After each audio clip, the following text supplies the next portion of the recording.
बांग्लादेश एक बार फिर गंभीर उथल-पुथल के दौर से गुजर रहा है।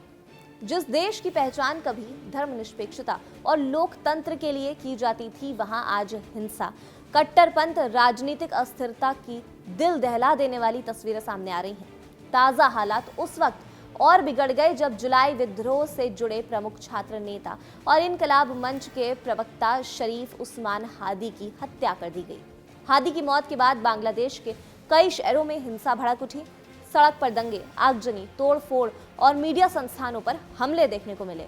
हालात इतने गंभीर हो गए कि देश की संस्थापक और राष्ट्रपिता बंगबंधु शेख मुजीबुर रहमान के पैतृक घर को एक बार फिर आग के हवाले कर दिया गया। इस हिंसा के जरिए बांग्लादेश के हिंदुओं को निशाना बनाया गया।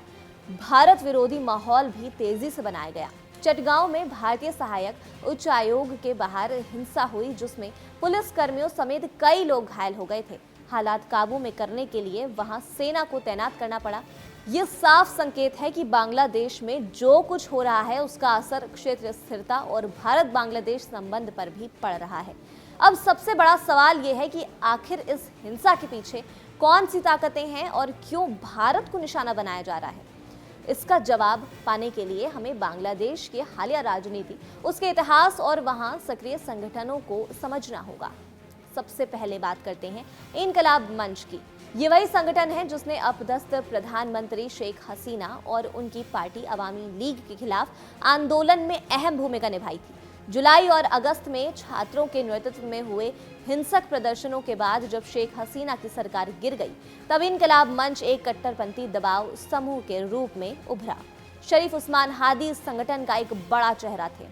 हालांकि मोहम्मद यूनुस के नेतृत्व वाली अंतरिम सरकार ने इनकलाब मंच को भंग कर दिया, उसे चुनाव लड़ने से रोक दिया, लेकिन इसके बावजूद हादी ढाका 8 सीट से एक स्वतंत्र उम्मीदवार के रूप में प्रचार कर रहे थे। इनकलाब मंच का रुख शुरू से ही भारत विरोधी रहा है और उसकी राजनीति भी उग्र राष्ट्रवाद और कट्टरपंथी सोच शामिल है। दूसरी बड़ी ताकत के रूप में जमात-ए इस्लामी सामने आती है। बांग्लादेश में कट्टरपंथ की जड़ें नई नहीं हैं, लेकिन जुलाई 2024 के बाद ये सोच और ज्यादा मजबूत होती दिख रही है। जमात-ए इस्लामी लंबे समय से एक इस्लामी राज्य की वकालत करता रहा है। ये संगठन महिलाओं और आत्मनिर्भरता और आज़ादी का खुलकर विरोध करता है। इसके नेता सार्वजनिक रूप से कहते रहे हैं कि महिलाओं को घर और परिवार तक सीमित रहना चाहिए। हाल के महीनों में महिला खिलाड़ियों और कामकाजी महिलाओं पर हमले और उत्पीड़न की घटनाएं बढ़ गई थी। जमात को लगता है कि मौजूद राजनीतिक हालात में सत्ता उसके करीब आ रही है और वो जल्द ही सत्ता पर निर्णायक पकड़ बना सकते हैं। इस पूरे घटनाक्रम में पाकिस्तान की भूमिका सबसे ज्यादा जिम्मेदार है। पाकिस्तान जानबूझकर चीन के साथ मिलकर भारत के खिलाफ बांग्लादेश में माहौल बनाने में जुटा हुआ है। पाकिस्तान की खुफिया एजेंसी ISI बांग्लादेश में अपनी गतिविधियां तेजी से बढ़ा रही हैं, जो हिंदू विरोधी हिंसा के रूप में सामने दिख रही हैं। कहा जा रहा है कि पाकिस्तान बांग्लादेश को एक बार फिर पूर्वी पाकिस्तान की तरह इस्तेमाल करना चाहता है। इस्लामिक रेवोल्यूशनरी आर्मी के गठन और उसे ट्रेनिंग देने में ISI की भूमिका की चर्चा हो रही है। ये भी कहा जा रहा है कि इसका मकसद बांग्लादेश को धीरे धीरे शरिया आधारित इस्लामी राज्य की ओर ले जाना है और भारत को दबाव में रखना है। पाकिस्तान अगर अपने मकसद में कामयाब हो गया तो बांग्लादेश का इस्लामी राज्य पूरे दक्षिण एशिया के लिए एक गंभीर खतरे की घंटी बन सकता है। राजनीतिक मोर्चों पर देखें तो आवामी लीग के बाहर होने के बाद अब मुकाबला बांग्लादेश नेशनलिस्ट पार्टी यानी BNP और जमात-ए इस्लामी के बीच माना जा रहा है। BNP की कमान इस समय तारिक रहमान के हाथ में है, जो पूर्व प्रधानमंत्री बेगम खालिदा जिया के बेटे हैं। BNP का अतीत भारत के साथ तनावपूर्ण रहा है, लेकिन मौजूदा संकेत बताते हैं कि पार्टी भारत के साथ रिश्ते सुधारने पर विचार कर सकती है और यही वजह है कि ISI और कट्टरपंथी ताकतों को डर है कि अगर BNP सत्ता में आई तो उनका प्रभाव सीमित हो सकता है। भारत विरोधी चेहरों में नेशनल सिटीजन पार्टी के नेता हसनत अब्दुल्ला का नाम भी सामने आता है। वो खुले तौर पर भारत के खिलाफ बयानबाजी करते हैं। उनसे हाल ही में भारत के पूर्वोत्तर राज्यों को अलग थलग करने और अलगावादी ताकतों को समर्थन देने जैसी धमकियां दी हैं। बांग्लादेश की भारत के साथ लंबी और खुली सीमा इन बयानों को और भी गंभीर बना देती है, क्योंकि इससे सुरक्षा संबंधी खतरे बढ़ जाते हैं। अगर हम बांग्लादेश के इतिहास पर नजर डालें तो ये स्थिति और ज्यादा चिंताजनक लगती है। 1971 में बांग्लादेश का जन्म धर्म के आधार पर नहीं, बल्कि भाषा, संस्कृति और लोकतांत्रिक मूल्यों के आधार पर हुआ था। शेख मुजीबुर रहमान के नेतृत्व में बने इस देश की नींव धर्मनिरपेक्षता पर रखी गई थी। लेकिन हाल के कुछ सालों में हालात बदलते चले गए। हिंसा, कट्टर सोच हावी होती चली गई। अल्पसंख्यक हिंदुओं पर हमलों की घटनाएं बढ़ती गईं। कट्टरपंथ का मतलब होता है किसी धर्म या विचारधारा की बेहद सख्त और अहिष्णु व्याख्या, जिसमें अलग सोच रखने वालों के लिए कोई जगह नहीं होती है। लेकिन मौजूदा बांग्लादेश में सहिष्णुता की जगह कट्टरपंथ लेता जा रहा है।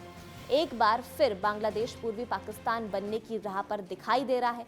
हाल के सालों में बांग्लादेश में बार बार हिंसक विरोध प्रदर्शन हुए हैं, कभी सरकार के खिलाफ आंदोलन तो कभी धार्मिक मुद्दों पर तनाव।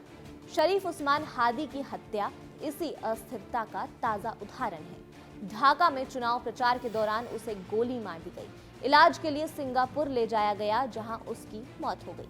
हादी शेख हसीना के खिलाफ एक हिंसक आंदोलन में सक्रिय भूमिका निभा चुके हैं। इन आंदोलनों के चलते हालात इतने बिगड़ गए कि शेख हसीना को प्रधानमंत्री पद छोड़कर देश के बाहर जाना पड़ गया था।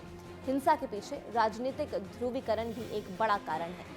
अवामी लीग और बीएनपी के बीच दशकों से टकराव चलता आ रहा है। चुनाव के समय ये टकराव अक्सर सड़कों पर हिंसा के रूप में दिखाई दे जाता है। इसके अलावा जमात-ए-इस्लामी, हिफाजत-ए-इस्लाम, अंसारुल्लाह बांग्ला टीम और जमात उल मुजाहिदीन बांग्लादेश जैसे संगठनों की सक्रियता ने हालात और ज्यादा बिगाड़ दिए हैं। इन संगठनों पर बम धमाकों, हत्याओं और आतंकी गतिविधियों के गंभीर आरोप रहे हैं। इनकी सोच में पाकिस्तान जैसी कट्टरपंथी विचारधारा की झलक साफ दिखाई देती है। इस पूरे घटनाक्रम का असर भारत बांग्लादेश संबंधों पर भी पड़ रहा है। सीमा सुरक्षा, आतंकवाद और अल्पसंख्यकों की सुरक्षा जैसे मुद्दे दोनों देशों के लिए बेहद संवेदनशील हैं। एक अस्थिर और कट्टरपंथी और बढ़ता बांग्लादेश न सिर्फ अपने लिए बल्कि पूरे दक्षिण एशिया के लिए खतरा बन सकता है। कुल मिलाकर शरीफ उस्मान हादी की हत्या के बाद भड़की हिंसा सिर्फ एक व्यक्ति की मौत का मामला नहीं है। इसके पीछे सत्ता की लड़ाई, कट्टरपंथ का उभार और भारत विरोधी एजेंडा साफ नजर आता है। बांग्लादेश इस वक्त एक चौराहे पर खड़ा है। अगर वो अपने मूल्य आदर्शों यानी लोकतंत्र, धर्मनिरपेक्षता और समावेशिता को बचाना चाहता है तो उसे कट्टरपंथी ताकतों से सख्ती से निपटना होगा और राजनीतिक संवाद का रास्ता अपनाना होगा। यही रास्ता बांग्लादेश को हिंसा से बाहर निकालकर एक स्थिर और सुरक्षित भविष्य की ओर ले जा सकता है। खैर, इस खबर पर आपकी क्या राय है? आप हमें कमेंट सेक्शन में जरूर बताइएगा और देखते रहिए कड़क।